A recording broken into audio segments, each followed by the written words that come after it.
बिस्मिल्लाहिर्रहमानिर्रहीम। अस्सलाम वालेकुम स्टूडेंट्स, उम्मीद करता हूँ आप लोग सब खैरियत से होंगे। आज हमारा chapter number 3 analysis of transaction and rules of debit and credit start होने जा रहा है।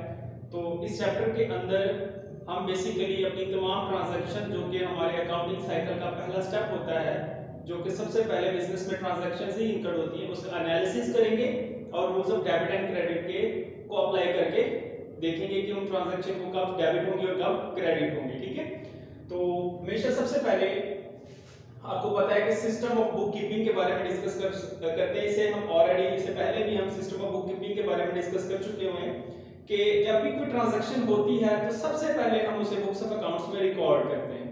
ठीक है, तो रिकॉर्ड करने के कुछ सिस्टम्स होते हैं अकाउंटिंग के अंदर जिसको हमने फॉलो करना होता है। तो हमारे पास जो सिस्टम ऑफ बुक कीपिंग है वो बेसिकली दो तरह के हैं, एक है सिंगल एंट्री सिस्टम, एक है डबल एंट्री सिस्टम। यानी सिस्टम ऑफ बुक कीपिंग कितने हैं हमारे पास, सिंगल एंट्री सिस्टम और डबल एंट्री सिस्टम। ठीक है, लेकिन जो हम बेसिकली अपनी अकाउंटिंग में मॉडर्न दौर में अप्लाई कर रहे हैं वो बेसिकली हम डबल एंट्री सिस्टम को अप्लाई कर रहे हैं। सिंगल एंट्री सिस्टम को क्यों नहीं अप्लाई कर रहे वो हम बाद में नेक्स्ट लेक्चर में डिस्कस करेंगे।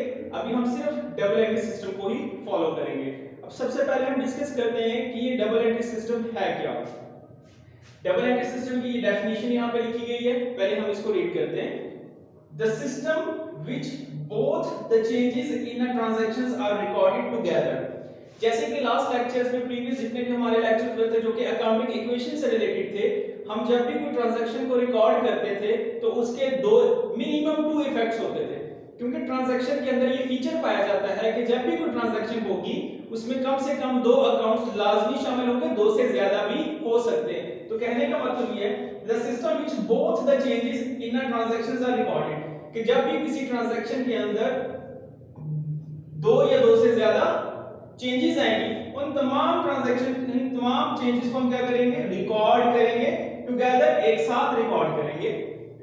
वन चेंज इज डेबिटेड, यानी एक जो पहला चेंज होगा हम उसको डेबिट करेंगे, while the other change is credited, और जो दूसरा चेंज होगा हम उसको क्रेडिट करेंगे विद एन इक्वल अमाउंट, और जो अमाउंट होगी वो भी हमेशा इक्वल होगी। कहने का मतलब ये है कि जब भी कोई ट्रांजैक्शन होगी उसके अंदर होने वाली जो भी 2 चेंजेस होंगी उन दोनों चेंजेस को हमने क्या करना है, बुक्स ऑफ अकाउंट्स में रिकॉर्ड करना है। एक चेंज को हम डेबिट साइड पे रिकॉर्ड करेंगे जिसे हम डेबिटेड बोलेंगे, और एक चेंज को हम उसके ऑपोजिट साइड यानी क्रेडिट साइड पे रिकॉर्ड करेंगे जिसे हम क्रेडिटेड बोलेंगे, और दोनों अकाउंट्स की यानी डेबिट की और क्रेडिट की दोनों की अमाउंट्स भी हमेशा इक्वल होगी। इस सिस्टम को हम क्या बोलते हैं, डबल एंट्री सिस्टम कहते हैं। यानी हर ट्रांजैक्शन के 2 या 2 से ज्यादा इफेक्ट होंगे, एक इफेक्ट को डेबिट साइड पे रिकॉर्ड किया जाएगा और एक इफेक्ट को क्रेडिट साइड पे रिकॉर्ड किया जाएगा, और दोनों इफेक्ट्स होंगे वो इक्वल अमाउंट रखते होंगे। ठीक है जी, इसी तरीके से जब हम सारी ट्रांजैक्शंस करते हैं तो इसका मतलब क्या होगा कि हम मुख्तलिफ जब भी बिजनेस के अंदर डिफरेंट ट्रांजैक्शंस पॉसिबल हो रही होती हैं तो उसके अंदर मुख्तलिफ इवेंट्स भी हो रहे होते हैं। फॉर एग्जांपल जो लेन देन आता है, हमारे सपोज करें हम एक शॉप ओपन की हुई है, शॉपकीपर है, हमारे पास डिफरेंट कस्टमर्स आते हैं, हम डिफरेंट ट्रांजैक्शंस उनके साथ करते हैं, हम उन्हें कुछ चीजें परचेज कर रहे होते हैं। ठीक है, हमारे बहुत सारे एक्सपेंसेस भी हो रहे होते हैं, बहुत सारी डीलिंग्स हम डिफरेंट कस्टमर्स के साथ, आउटसाइडर्स के साथ कर रहे होते हैं, तो वो सारी की सारी डीलिंग्स हमारी ट्रांजैक्शंस कहलाती हैं।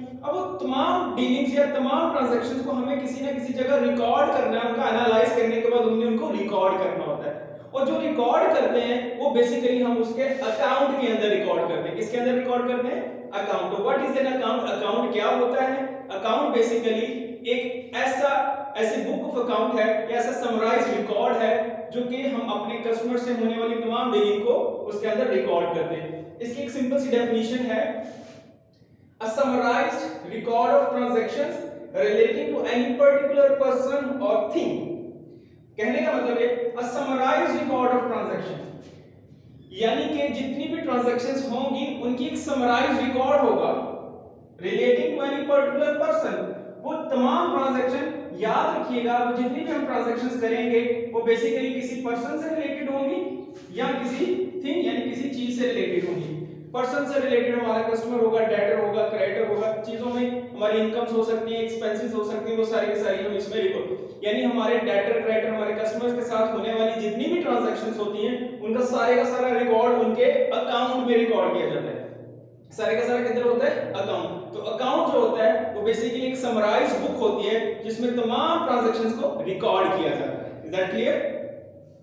अब अकाउंट की जो है ना बेसिकली क्लासिफिकेशन की गई है, या हम कह सकते हैं इसकी दो अप्रोचेस हैं।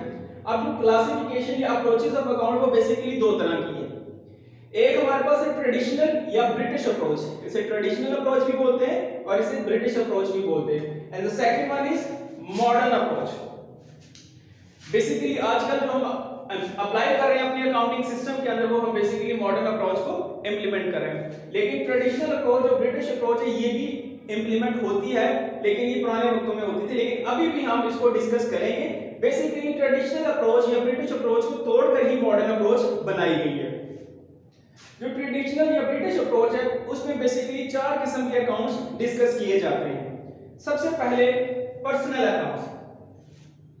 पर्सनल अकाउंट्स कौन से होते हैं? Those accounts dealing with persons, वो तमाम अकाउंट्स जो कि किसी जो आदमी से रिलेटेड, अब पर्सन जो होते हैं वो नेचुरल पर्सन भी हो सकते हैं, आर्टिफिशियल पर्सन भी हो सकते हैं, रिप्रेजेंटेटिव पर्संस भी हो सकते हैं, जो हमारे डेटर्स होते हैं, क्रेडिटर्स होते हैं, वो सारे के सारे हमारे पर्संस कंसीडर किए जाते हैं। यानी वो तमाम अकाउंट जो कि किसी नेचुरल पर्सन से, आर्टिफिशियल पर्सन से या रिप्रेजेंटेटिव पर्सन से बिलोंग करता होगा वो हमारे सारे के सारे पर्सनल अकाउंट्स में आएंगे।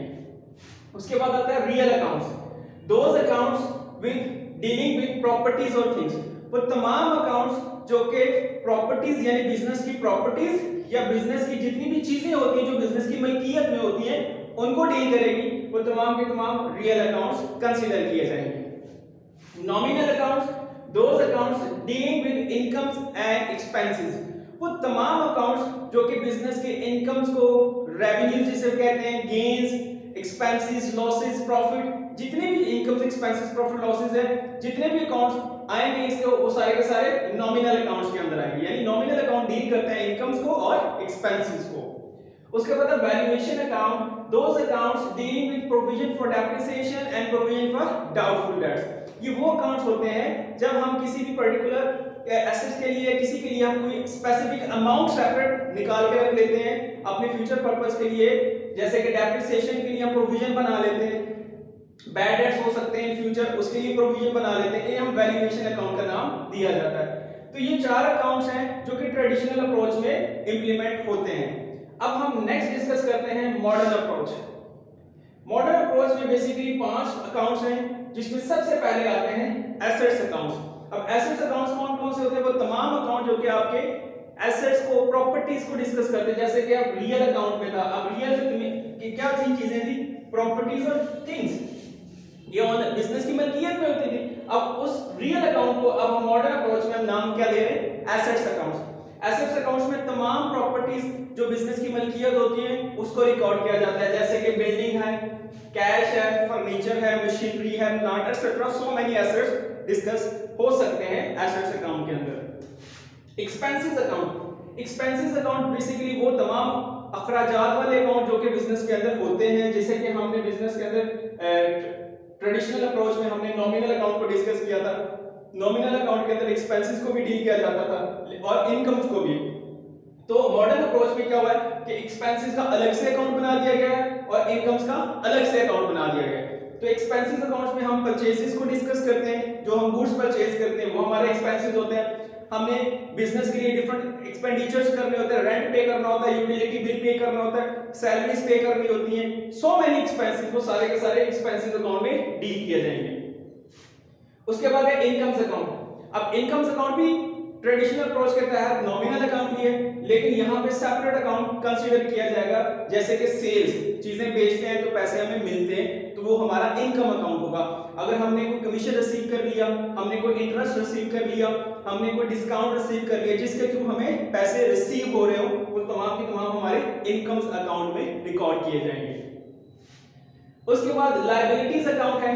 लायबिलिटीज अकाउंट बेसिकली रिस्पांसिबिलिटीज को कहा जाता है, वो तमाम रिस्पांसिबिलिटीज, वो तमाम ऑब्लिगेशन जो कि एक बिजनेस ने आउटसाइडर्स को पे करना होता है, यानी आपके ऊपर कोई रिस्पॉन्सिबिलिटी है कि मैंने उधार पे कोई चीज खरीदी है और मैंने उसकी पेमेंट इन फ्यूचर करनी है, तो बेटा वो आपकी लायबिलिटी बन जाती है, तो उसको हम लायबिलिटीज अकाउंट में रिकॉर्ड करेंगे। अगर आपने किसी से लोन लिया है, अपने किसी फ्रेंड से लोन लिया है, किसी बैंक से लोन लिया है, तो वो भी आपकी लायबिलिटी अकाउंट में रिकॉर्ड किए जाएंगे। इसी तरीके से हमारे पास कैपिटल अकाउंट है। अब कैपिटल अकाउंट बेसिकली ओनर की इन्वेस्टमेंट को कहा जाता है। ओनर बिजनेस में जितनी भी इन्वेस्टमेंट करता है वो हमारा कैपिटल कंसीडर किया जाता है। तो कैपिटल अकाउंट में हमने ओनर की इन्वेस्टमेंट को रिकॉर्ड करना है, जैसे कि उसकी इन्वेस्टमेंट इंक्रीज हो रही है या डिक्रीज हो रही है। इंक्रीज की सेंस में होगी जब वो बिजनेस में इन्वेस्टमेंट करेगा, डिक्रीज की सेंस में होगी जब वो बिजनेस में से इन्वेस्टमेंट वापस ले लेगा, तो उसको हम रिकॉर्ड किसमें करेंगे? कैपिटल अकाउंट में। तो बेटा ये सारी की सारी हमारे पास दो अप्रोचेस थी अकाउंट की, यानी हमारी जितनी भी अकाउंटिंग होगी बेसिकली हमने डिस्कस करना है मॉडर्न अप्रोच को आगे फर्दर अकाउंटिंग करने के लिए। तो मॉडर्न के अंदर हमने 5 अकाउंटिंग के ये अकाउंट्स को डिस्कस करना है, assets, expenses, incomes, liabilities and capital. आपकी पूरी की पूरी अकाउंटिंग इन 5 चीजों के ऊपर बेस करती है, इसलिए इनको अच्छे तरीके से आपने याद रखना है, ठीक है। तो ये हमारे पास दो अप्रोचेस थी अकाउंट की, ट्रेडिशनल अप्रोच और मॉडर्न अप्रोच। तो अकाउंट क्या होगा कि वो तमाम समराइज रिकॉर्ड जिसमें हम किसी भी चीज, किसी भी आदमी से रिलेटेड उसकी तमाम ट्रांजैक्शन का रिकॉर्ड रखते हैं, वो अकाउंट में लिखा जाता है। जितने भी एसेट्स होंगे उनको एसेट्स अकाउंट में लिखेंगे, जितने भी बिजनेस के एक्सपेंसेस होंगे उनको एक्सपेंसेस अकाउंट में रिकॉर्ड करेंगे, जितनी भी इनकम्स होंगी उनको इनकम्स अकाउंट में रिकॉर्ड करेंगे, जितनी भी लायबिलिटीज होंगी उनको लायबिलिटी अकाउंट में रिकॉर्ड करेंगे, और जितना भी कैपिटल होगा जो ओनर इन्वेस्ट करेगा उसे हम कैपिटल अकाउंट में रिकॉर्ड करेंगे। ठीक हो गया। तो ये हमने आज के जो लेक्चर इसमें हमने डिस्कस किया अपने डबल एंट्री सिस्टम रिकॉर्डिंग, और रिकॉर्डिंग हमने करनी किसकी है? अकाउंट्स की। अब अकाउंट्स को हम किस चीज के अकाउंट्स होंगे वो सारे के सारे हमने डिस्कस कर लिए। अब इन अकाउंट्स को हमने अपने फॉर्मेट के अंदर कैसे रिकॉर्ड करना है कि इसको हम कब डेबिट, क्योंकि डबल एंट्री सिस्टम कहता है कि एक इफेक्ट जो होगा वो डेबिटेड होगा और एक क्रेडिटेड होगा। अब ये डेबिट कैसे होगा, क्रेडिट कैसे होगा, इसको इंशाल्लाह हम नेक्स्ट लेक्चर में देखेंगे। उम्मीद करता हूं कि आज का लेक्चर आपको समझ आया होगा। अगर इससे रिलेटेड आपका कोई भी क्वेश्चन होगा तो आप लाजमी पूछिएगा। अपना बहुत सा ख्याल रखिएगा। अल्लाह हाफिज।